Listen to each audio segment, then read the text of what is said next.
Welcome my YouTube channel FNBSN। Students, आज का जो हमारा टॉपिक है वो है रिफ्लेक्टिव राइटिंग। रिफ्लेक्टिव राइटिंग होती क्या है, इस वीडियो में ये पढ़ेंगे और इसके साथ साथ हम MCQs की प्रैक्टिस करेंगे, because practice makes perfect. Students, reflective writing क्या होते हैं? तो रिफ्लेक्टिव राइटिंग की एग्जाम्पल ये है कि फॉर एग्जाम्पल आप क्लिनिकल साइड पे जाते हो तो आपके जो टीचर हैं आपको कुछ ऑब्जेक्टिव्स देते हैं, तो आप उन ऑब्जेक्टिव्स पे काम करते हो। आप जब उन ऑब्जेक्टिव्स पे काम करते हो तो आपके पास क्या व्हाट, वाई एंड हाउ होना चाहिए। एक अच्छे स्टूडेंट्स के पास क्या होना चाहिए? What, why and how. ठीक है। तो आप क्लिनिकल साइड पे क्या करते हो कि सिचुएशन को एक्सपीरियंस करते हो। अब आपने जो जो सिचुएशन वहाँ पे जाके एक्सपीरियंस की स्टूडेंट्स, तो वो उसको राइटिंग रिटन फॉर्म में जो है वो टीचर्स को पेश कर देते हो, प्रेजेंट कर देते हो। ठीक है। तो रिटन फॉर्म में आपने प्रेजेंट किया, लेकिन वो किस फॉर्म में करना है आपने? Reflective writing. अब रिफ्लेक्टिव जो राइटिंग है किस तरह से लिखना है वो नेक्स्ट में हम पढ़ेंगे। तो इस तरह से क्या है कि टीचर्स के पास भी एक एविडेंस हो जाता है कि स्टूडेंट ने क्या है, लर्निंग की है। तो मोस्टली जो हमारे पास रिफ्लेक्टिव राइटिंग है, ये हमारे पास लर्निंग प्रोसेस है, एक्सपीरियंस है हमारी लाइफ का कि जो सिचुएशन हमने डील किया है या नेक्स्ट में हम डील करेंगे उसको। तो नेक्स्ट में स्टूडेंट चलते हैं। नेक्स्ट में हमारे पास है 3 कंपोनेंट्स होते हैं रिफ्लेक्टिव राइटिंग के। हमारे पास इंट्रोडक्शन, इंट्रोडक्शन में हमारे पास टाइटल आता है, थीसिस, स्टेटमेंट आ जाती है। अब जो सेकंड में हमारे पास होते हैं बॉडी होती है। अब बॉडी में जो है शुड बी 3 पैराग्राफ। अब बॉडी में हमारे 3 पैराग्राफ होने चाहिए। कंक्लूजन्स, कंक्लूजन्स को हम री स्टेटमेंट भी कहते हैं और समरी भी कहते हैं। ये जो ब्रैकेट में चीज़ें लिखी हुई हैं ये हमें MCQs हल करने में हमारी हेल्प देंगी। तो नेक्स्ट में चलते हैं स्टूडेंट्स। मेन पॉइंट्स जो है वो आपने मस्ट रिमेंबर करने हैं कि जो जब आपने रिफ्लेक्टिव राइटिंग करनी है तो क्लियरली होनी चाहिए, कंसाइजली, मुख्तसर होनी चाहिए, ज़्यादा लेंथी नहीं होनी चाहिए। आपने मेन थीम जो है उसके बारे में सोचना है। Ask question to get more details, मतलब आपके पास व्हाट, वाई एंड हाउ होगा तो आप क्या करेंगे, ज़्यादा से ज़्यादा डिटेल ले सकेंगे और उसको कंसाइज करके रिफ्लेक्टिव राइटिंग लिख सकेंगे। क्रिएटिव और रिफ्लेक्टिव ऐसे आउटलाइन, जो आपने आउटलाइन है वो भी क्रिएट करनी है। इसके अलावा जो है आपने ब्रीफली लिखना है। एकेडमिक टोन, आपकी गुड एकेडमिक टोन होनी चाहिए। गुड एकेडमिक टोन के आपका जो है ना रिदम होना चाहिए जब आपने एक टाइटल लिखना है उसमें या बॉडी का पैराग्राफ, कि पता चलना चाहिए कि एक फॉर्मल राइटिंग में हमने लिखना है। तो नेक्स्ट में स्टूडेंट चलते हैं, how do you right a reflective ऐसे। अब रिफ्लेक्टिव ऐसे को किस तरह से हमने लिखना है? फर्स्ट पर्सन हमने यूज़ करना है। First person means I, my, mind etcetera, ये यूज़ करना है अपने आइडियाज़ को एक्सप्रेस करने के लिए। तो नेक्स्ट में ये है कि explain your topic in 5 to 10 sentence introduction to paragraph. जो हमारे पास पैराग्राफ होगा इंट्रोडक्टिव पैराग्राफ, उसमें कितने सेंटेंस का होना चाहिए हमारे पास? जो टॉपिक सेंटेंस है वो 5 to 10 का होना चाहिए। एक हमारे पास होता है टॉपिक, एक होता है टॉपिक सेंटेंस। ये हमारे पास टॉपिक सेंटेंस है। टॉपिक सेंटेंस जो है वो हमारे पास बॉडी पैराग्राफ में आएगा, तो वो 5 से 10 का होना चाहिए। द बॉडी ऑफ योर ऐसे शुड बी अबाउट 3 पैराग्राफ। तो ये प्रीवियस स्लाइड में भी हमने पढ़ लिया था। ठीक है। इसके अलावा जो स्टूडेंट्स आपने जो है राइट अ रीकैप, रीकैप जो है वो कंक्लूजन में लिखते हैं जिसको हम समरी भी कहते हैं। ये भी प्रीवियस स्लाइड में हम ऑलरेडी डिस्कस कर चुके हैं। हाईलाइटिंग मेजर पॉइंट्स, जो मेजर पॉइंट्स है उसको हाईलाइट करना है और अवॉइड करना है रिपीटिंग योरसेल्फ। नेक्स्ट में स्टूडेंट चलते हैं। नेक्स्ट में स्टूडेंट्स मोस्ट इंपॉर्टेंट है हमारे पास गिब्स रिफ्लेक्टिव साइकिल। तो गिब्स ने कितने रिफ्लेक्टिव साइकिल दिए थे? तो ये हमारे पास कितने स्टेप होते हैं? ये 6 स्टेप होते हैं। सबसे पहले डिस्क्रिप्शन होता है, फीलिंग, एवेल्युएशन, एनालिसिस, कंक्लूजन और एक्शन प्लान। तो नेक्स्ट में स्टूडेंट्स सबसे पहले स्टूडेंट्स हम डिस्क्रिप्शन पढ़ते हैं। डिस्क्रिप्शन क्या होता है? डिस्क्रिप्शन, स्टूडेंट डिस्क्रिप्शन सिंपल अल्फाज में कहें तो ये एक्सपीरियंस होता है। आपने क्लिनिकल साइट पे गए तो वहाँ पे क्या एक्सपीरियंस किया? ठीक है। एक्सपीरियंस ही आपका डिस्क्रिप्शन है। व्हाट हैपन, ठीक है, when did happen, who were involved, how did do your self. तो ये जो है आपके पास, हमने शुरू में ही कहा था कि एक स्टूडेंट के पास व्हाट, वाई एंड हाउ वाले जो वर्ड है वो होने चाहिए। ठीक है। तो ये आपका जितना भी एक्सपीरियंस होता है वो डिस्क्रिप्शन में आता है। फीलिंग, अभी फीलिंग्स में हमारे पास स्टूडेंट्स ये चीज़ें आती हैं कि आप का जो एक्सपीरियंस है उसके बारे में आपकी क्या थॉट्स है, आपकी फीलिंग क्या है, जितना भी आपका एक्सपीरियंस था। ठीक है। तो सारी चीज़ें यही लिखी हुई हैं। What did you feel leading up to the event, जो आपके पास साथ इवेंट हुआ या जो आपके पास सिचुएशन थी, आपके पास एक्सपीरियंस है, उसके बारे में आपकी क्या फीलिंग है। तो ये आ जाता है फीलिंग। फीलिंग हमारे पास सेकंड स्टेज है, ये स्टेप है।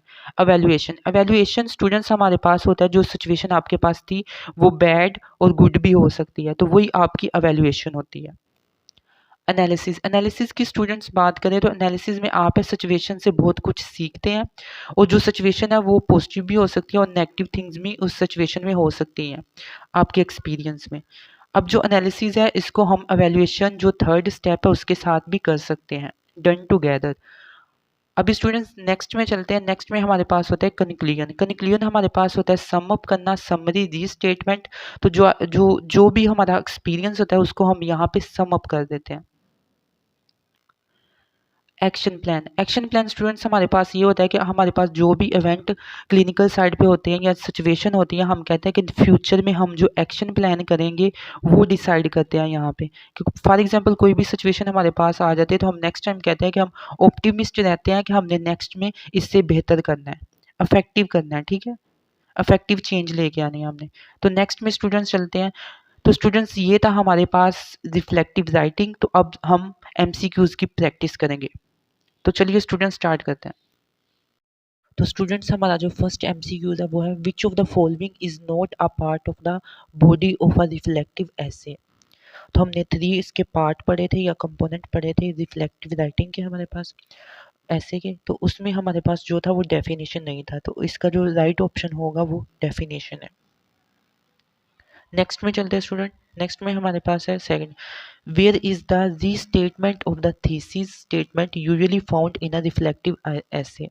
तो वो हमारे पास रीस्टेटमेंट है या समरी उसको कह लें, तो वो कंक्लूजन में होती है। राइट ऑप्शन हमारे पास क्या है, कंक्लूजन। नेक्स्ट में चलते हैं students, where is the thesis statement usually found in a reflective essay. अब थीसिस स्टेटमेंट जो है वो इंट्रोडक्शन में हमारे पास होती है। नेक्स्ट में हमारे पास fourth, where is the topic sentence usually found in a reflective essay. तो जो टॉपिक सेंटेंस है हमारे पास वो बॉडी पैराग्राफ्स में होता है। नेक्स्ट में स्टूडेंट्स है how many section does Gibbs reflective cycle usually have. तो जो गिब्स का रिफ्लेक्टिव साइकिल था उसमें हमारे पास कितनी जो स्टेजेस थे वो कितने थे, 6 थे। 6 राइट ऑप्शन है हमारे पास, और इसको हमने निमोनिक से याद किया है। Description, feeling, evaluation, analysis, conclusion और एक्शन प्लान। तो ये हमारे पास थे 6। तो ये इसकी निमोनिक भी। विच of the following is not a component of Gibbs reflective cycle. अब कंपोनेंट्स हमें ने प्रीवियस पढ़े थे, तो कौन सा कंपोनेंट जो है वो नहीं है, तो रिफ्लेक्शन नहीं है इसमें, ठीक है स्टूडेंट, ये राइट ऑप्शन है रिफ्लेक्शन। नेक्स्ट में चलते हैं, विच of the following is the component of the Gibbs reflective cycle. अब कौन सा है गिब्स रिफ्लेक्टिव साइकिल का कंपोनेंट है। ऑप्शन प्लेन भी नहीं है, रिफ्लेक्टिव प्लेन, एक्शन प्लेन, हाँ एक्शन प्लेन है, स्कैंडी प्लेन भी नहीं है, तो राइट ऑप्शन क्या है, एक्शन प्लेन।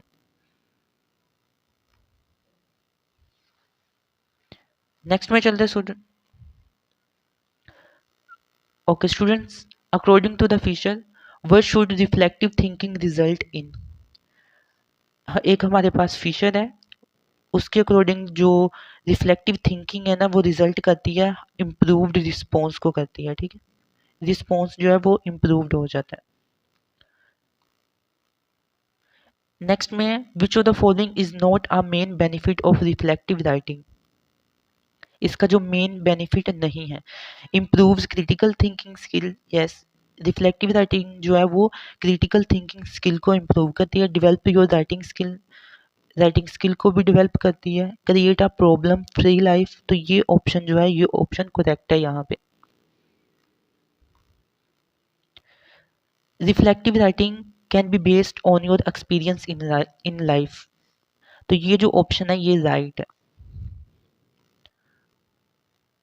नेक्स्ट में है reflective writing must not include any description.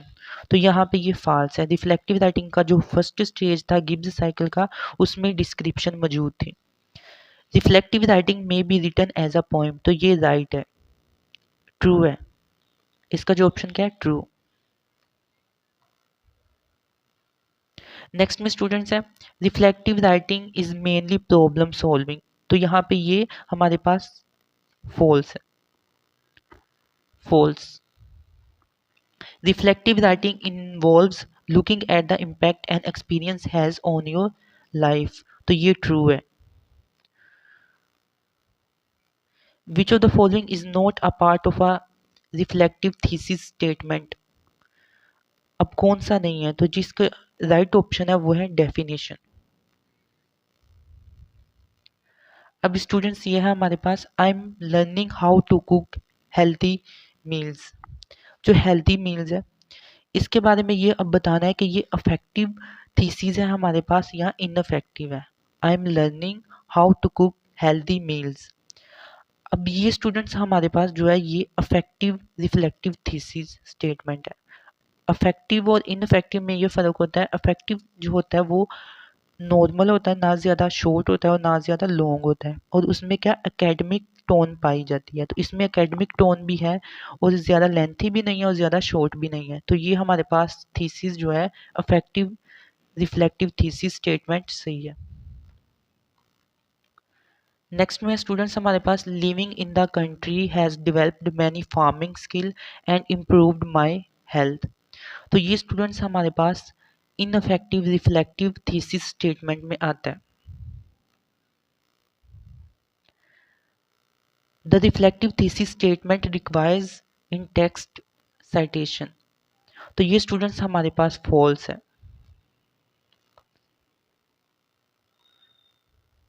Next में स्टूडेंट्स हमारे पास अ रिफ्लेक्टिव थीसिस स्टेटमेंट में बी अ क्वेश्चन। तो ये भी हमारे पास रॉन्ग ऑप्शन है, फॉल्स। ये करेक्ट है।